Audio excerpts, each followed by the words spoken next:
तो दिवाली मिलन धन्यवाद कार्यक्रम है करनाल में, जहां पर आप देखते हैं कि पांचों के पांचों विधायक आज करनाल पहुंचे हुए नजर आ रहे हैं।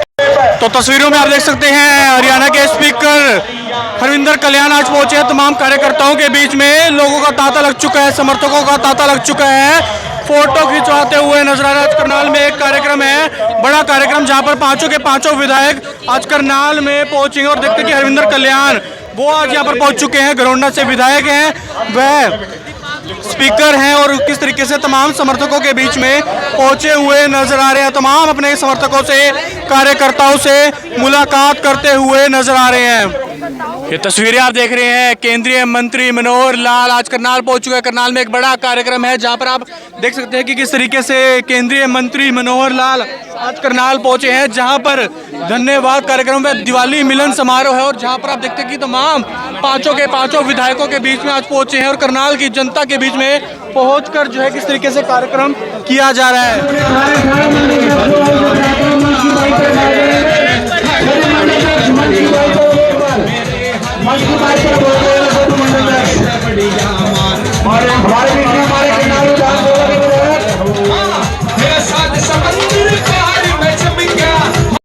तो तस्वीरें आप देख रहे हैं करनाल से अभिनंदन में दिवाली मिलन समारोह का कार्यक्रम का आयोजन किया गया है, जहां पर केंद्रीय मंत्री मनोहर लाल व साथ ही साथ पांचों विधायक करनाल विधानसभा से एक साथ मंच पर मौजूद हैं।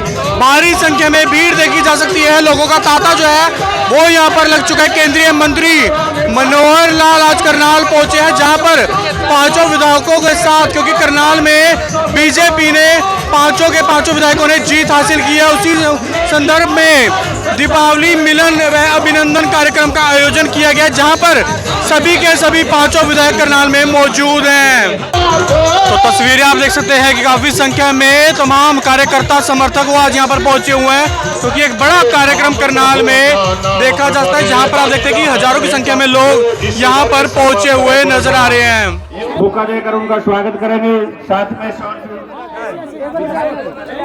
आगे आ जाओ, आगे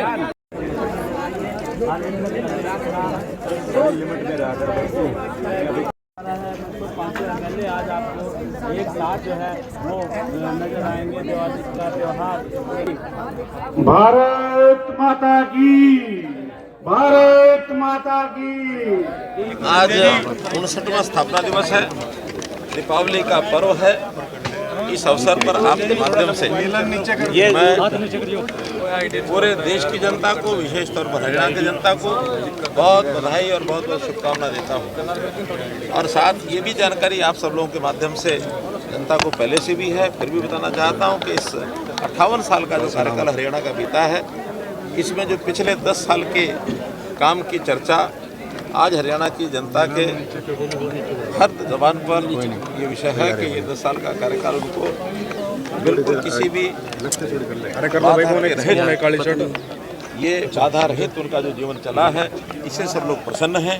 जो हमारी नीतियां हैं, पॉलिसीज़ हैं, उससे सब प्रसन्न हैं। बिना किसी भेदभाव के सबके साथ एक समान व्यवहार, भौगोलिक तौर पर भी विकास के नाते से सभी, चाहे वो जिला हो, चाहे गांव हो, चाहे छोटी बड़ी सब इकाइयाँ, सब में, और हमने समान रूप से काम किया है।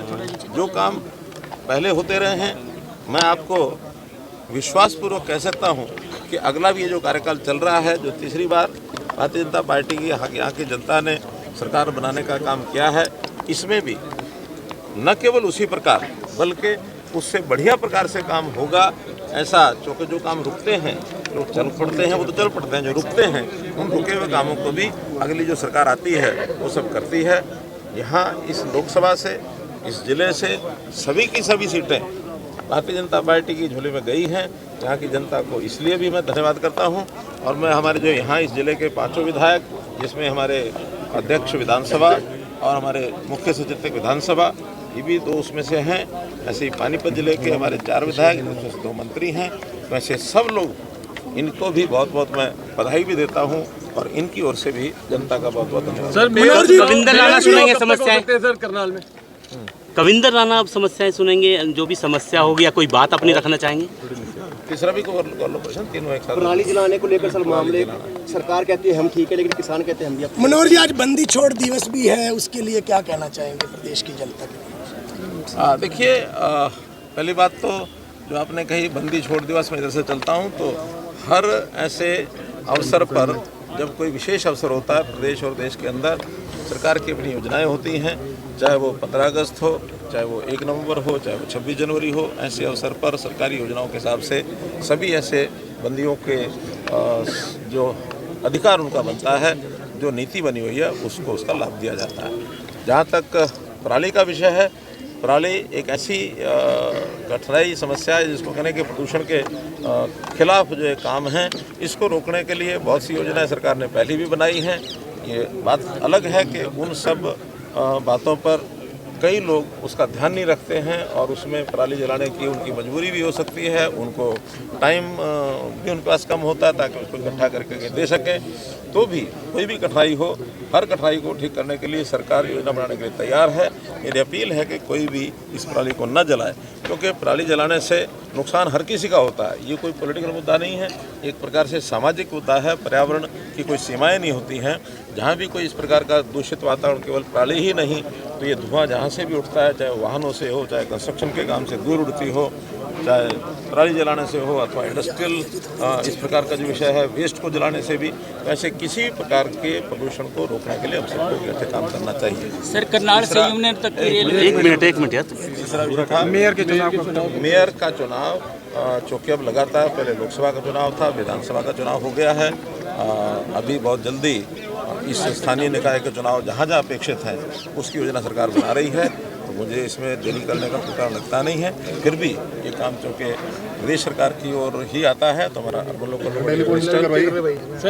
मिनिस्टर हमारे विपुल गोयल जी, उनको मैं जरूर कहूँगा कि जल्दी ही योजना इसकी बनाए। चौथा क्या था? खट्टर साहब लोगों ने कांग्रेस ने कहा इलेक्शन कमीशन ने अपने आप को एक विषय और पहला करनाल से कविंदर राणा जी, रविंद्र राणा जी हमारे अभी चौके जैसे लगता है कि सांसद प्रतिनिधि हो गए हैं और सांसद प्रतिनिधि के नाते जो काम होते हैं मुख्य रूप से, चूँकि मेरा आना जाना एक दायित्व के नाते से थोड़ा कम होगा, फिर भी ये अपना पार्टी कार्यालय जो कर्ण कमल है वहाँ भी बैठा करेंगे। इस जिले के नाते पानीपत जिले के जो हमारे सांसद प्रतिनिधि हैं वो हमारे पूर्व जिलाध्यक्ष गजेंद्र सलूजा जी, उनको वो काम दिया गया है और जो भी कोई अन्य स्थान इनके बैठने का होगा वो भी आपको बताया जाएगा। खट्टर साहब लोगों ने सरकार बना दी। पार्षदों ने अक्सर विधानसभा चुनाव में जो बगावत की थी भारतीय जनता पार्टी के खिलाफ, दूसरी पार्टी में ज्वाइन कर गए थे, क्या उन पार्षदों की अगर वापसी अगर वो चाहेंगे तो क्या वापसी हो पाएगी? ये देखिए पार्टी का विषय, पार्टी निर्णय लेगी। खट्टर साहब, हरियाणा सरकार लोगों ने बना दी, अब लोग ये चाहते हैं कि जो मैनिफेस्टो में 2100 महिलाओं को देने की बात थी, 6000 पेंशन, वो कब से शुरू होगी? ये हरियाणा सरकार के जो हमारे मुख्यमंत्री हैं, विभाग है, उसको बैठ के तय करेंगे, क्योंकि कोई भी योजनाएं जो घोषणाएं की जाती हैं वो कोई ये नहीं निश्चित समय होता किस दिन शुरू करनी है। वो 5 साल का एक काम होता है, 5 साल के कार्यकाल में आखिरी बजट से जुड़ा विषय है, तो मिल बैठ के विचार करेंगे कब करना है। इलेक्शन कमीशन को कांग्रेस कह रही है कि उन्होंने अपने आप को संतुष्ट करने के लिए ये स्टेटमेंट दे दी कि गड़बड़ नहीं हुई हरियाणा में। देखिए, कांग्रेस पार्टी क्या कहती है क्या नहीं कहती है, लेकिन चुनाव आयोग एक संवैधानिक संस्था है और संवैधानिक संस्था जो बोलती है उसका अपना एक विश्वास करने का उसका एक आधार होता है। अगर उनको चुनाव आयोग के ऊपर इतना भरोसा नहीं है तो फिर काहे की पॉलिटिकल पार्टी चलाते हैं। पॉलिटिकल पार्टियों का पहला एक ये उनकी कमिटमेंट होती है कि हम ऐसी संवैधानिक चुनाव से जुड़ी हुई हैं, खास करके पॉलिटिकल चुनाव के नाते से, उनके ऊपर उनको भरोसा बढ़ना ही चाहिए। उनके ऊपर भरोसा नहीं करते हैं तो ये बहुत खेदजनक बात है। केवल जिस प्रकार से हमारे जगमोहन जी ने कहा बिना पर्ची और बिना खर्ची जो चली है ना, उसका बड़ा भारी योगदान रहा है। और उसके पीछे केवल और केवल जो यहाँ पर हमारे माननीय केंद्रीय मंत्री जी बैठे हैं, जिन्होंने इसमें जो आहुति डाली थी, जो शुरुआत की थी, जो एक कांटे पे चलने का जिस प्रकार से शुरुआत की थी, वो उसी का परिणाम है कि जिसकी वजह से पूरे हरियाणा के अंदर 38 विधायक जो बने हैं वो केवल और केवल इनकी बदौलत और भारतीय जनता पार्टी के जो विचार 48 और पता क्या है जी, ये आगे रखिए। एक तो मेरे जो 48 और प्लस 3 भी मारे हो गए, 51 हो गए वैसे तो हमारे पास, वो केवल इनकी वजह से हुआ जी। और मैं एक बात और कहना चाहूंगा भाई, जैसे कि होता है भाई खुशी में बंदा पता नहीं क्या से क्या बोल जाए, भाई ये उलट पुलट हो रहा है, तो भाई हमारा भी सौभाग्य है भाई अभी तक तो जिलाध्यक्ष के नाते ही आप लोगों से मिलना जुलना होता था, और जैसे जगमोहन जी ने कहा कि एक सामान्य से कार्यकर्ताओं को कहाँ से कहाँ बिठा दिया। हमने भी कभी सोचा नहीं था, वैसे ख्वाब तो था, लेकिन ये नहीं पता था भाई इतनी जल्दी माननीय मनोहर लाल जी हमारा ख्वाब पूरा कर देंगे, अभी कोई विधानसभा में भेज देंगे। तो ये भी भाई इन्हीं की बदौलत हुआ है। उसके लिए भी मैं आप सब की तरफ से बहुत बहुत इनका आभार व्यक्त करता हूँ, धन्यवाद करता हूँ। भाई समय हो गया, क्योंकि स्पीकर प्रदेश के अंदर एक इतिहास रचा गया है।